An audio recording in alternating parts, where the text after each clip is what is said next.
Kita berdoa kepada Tuhan tanahlah jami geretak papan.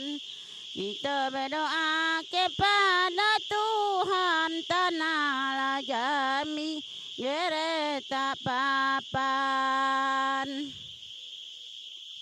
Di tanah ini, suara tidak hanya terdengar, ia hidup. Ia merayap bersama kabut, mengalir bersama sungai, berbisik dari akar ke akar, dari batu ke batu. Muaro Jambi bukan sekadar tempat, ia adalah napas yang masih menyimpan cerita.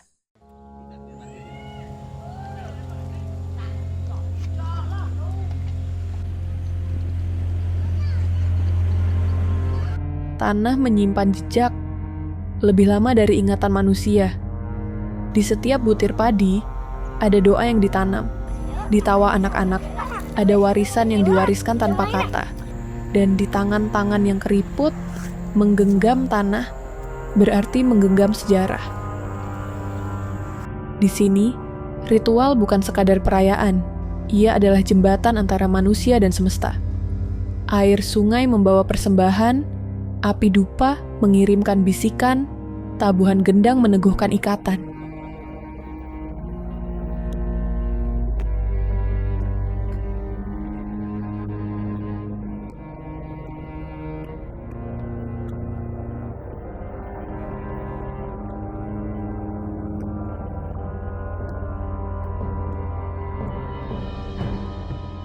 Alam bukan hanya ruang, ia penjaga, pendengar, sekaligus saksi. Candi-candi ini bukan sekadar batu yang berdiri kaku. Dulu ia bernapas, ia ramai. Kini ia menyatu dengan kehidupan sehari-hari. Anak-anak berlari di bawah bayangannya, ibu-ibu menjajakan dagangan. Orang-orang berteduh di sisinya. Sejarah di sini tidak hanya dibaca, tapi dirasakan dalam setiap langkah kehidupan. Dan ketika senja jatuh di Sungai Batanghari, segala suara kembali ke asalnya. Suara tanah, suara air, suara angin, semua bersatu, menyimpan rahasia waktu. Sejarah mungkin hilang dari buku, tapi tidak dari tanah yang kita injak, air yang mengalir, dan suara yang masih bergetar. Di Muaro Jambi.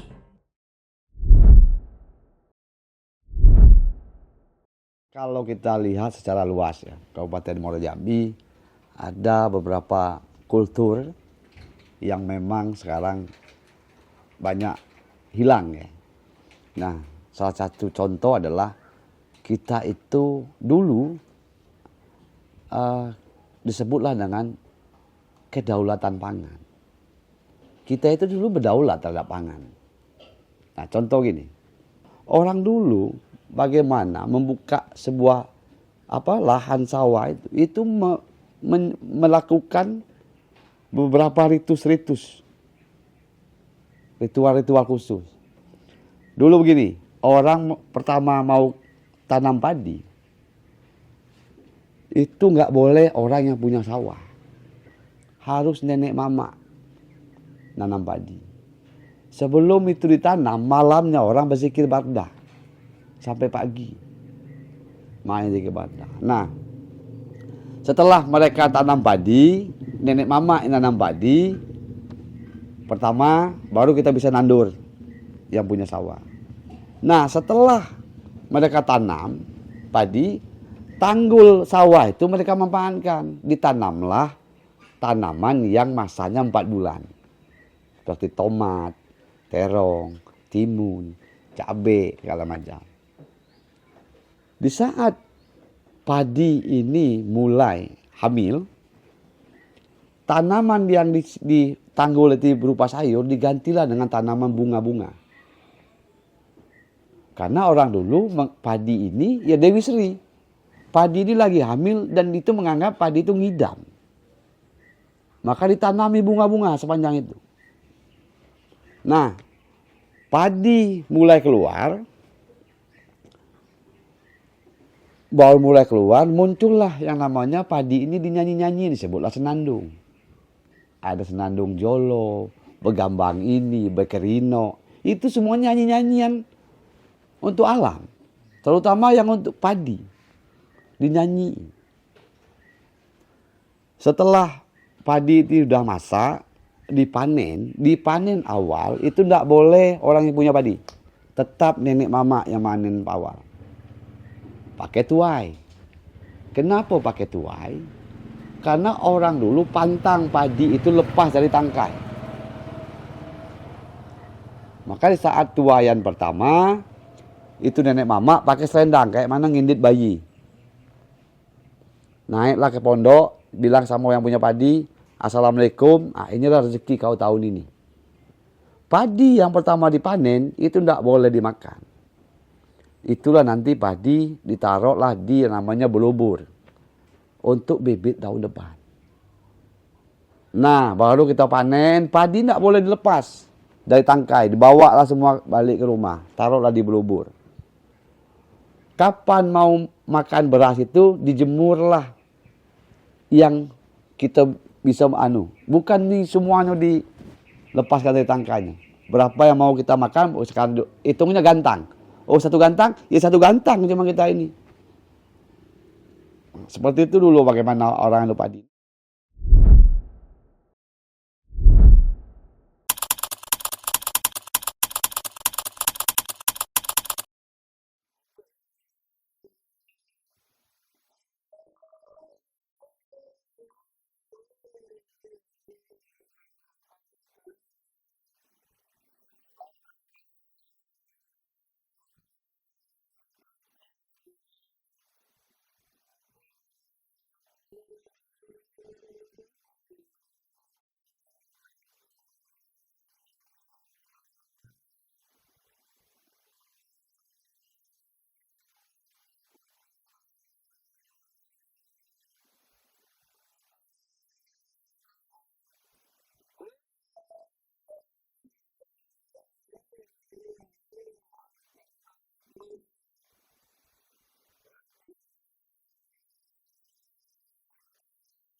Yang pertama adalah pusat peradaban. Kalau bagi orang luar yang punya ikatan batin ya, bahwa sejarah kami ya, itu juga awalnya juga dari sini, berawal juga dari sini. Ini dari sisi histori ya. Saya nggak menjelaskan secara histori mana-mana saja. Ini secara konsep. Maka mereka akan datang ke sini yang namanya pilgrimage itu. Ya, cantik. Wah, kami ini di luar sana sedang menunggu apa yang menjadi norma etika ajaran kami ini sumbernya dari sini dulu. Jadi mereka pun juga akan ke sini. Satu itu, yang kedua di dalam melestarikan ini pengelolaannya tidak ada candi-candi di Indonesia itu mengharmonisasikan pelestarian alam dan culture-nya. Kita lihat di sana di Candi Borobudur ya candi aja, tamannya taman modern kan. Di Prambanan sama, kita enggak. Di sini candinya harus dilestarikan tetapi alamnya juga dilestarikan. Kekayaan hayatinya masih ada. Flora faunanya masih ada. Sehingga orang datang ke sini tidak melulu hanya lihat candi, tapi juga merasakan suasana alam hutan tropis yang ada di Jambi. Dan ini mungkin di tempat lain tidak ada. Yang terpenting adalah melestarikan cagar budaya ini harus memberi asas manfaat kepada masyarakat. Manfaat apa?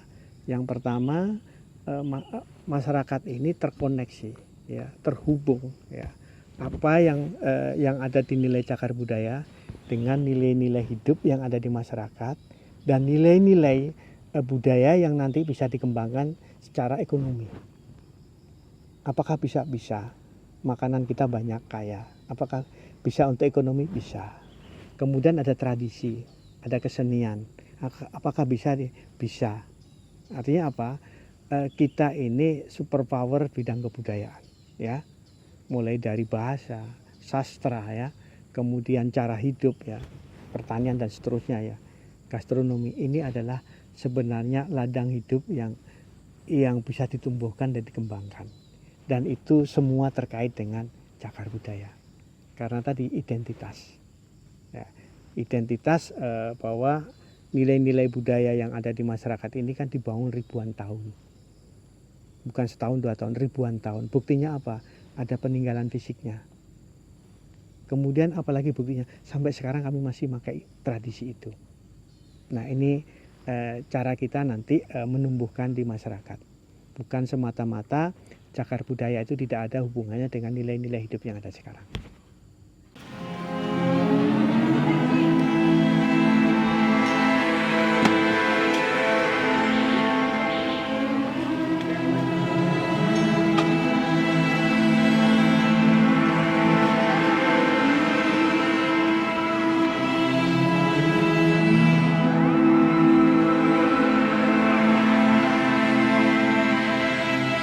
Inilah Muaro Jambi, tanah yang menyimpan begitu banyak kisah dari masa lalu.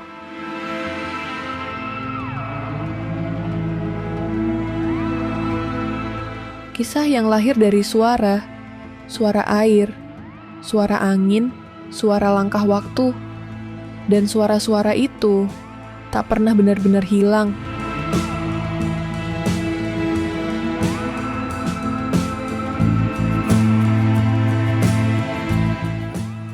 Ia justru semakin bergema lewat senandung-senandung yang hidup di tengah masyarakat.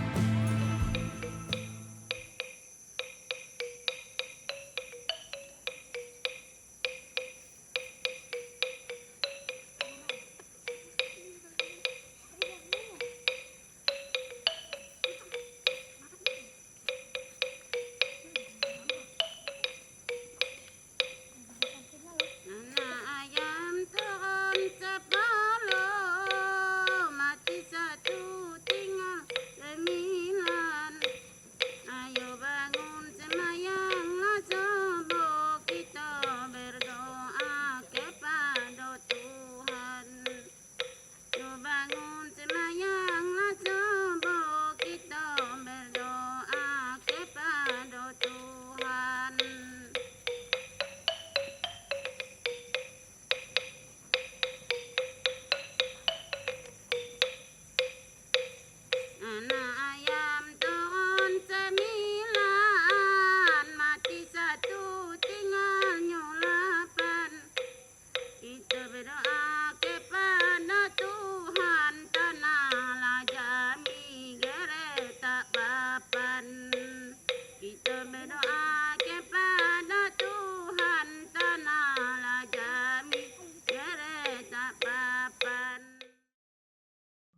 lewat visual dan jejak yang terukir di setiap sudut tanah Muaro Jambi.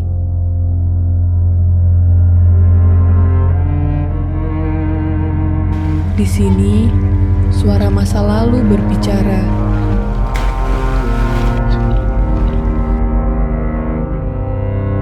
Dan kita mendengarnya lewat hati, lewat tanah, lewat waktu.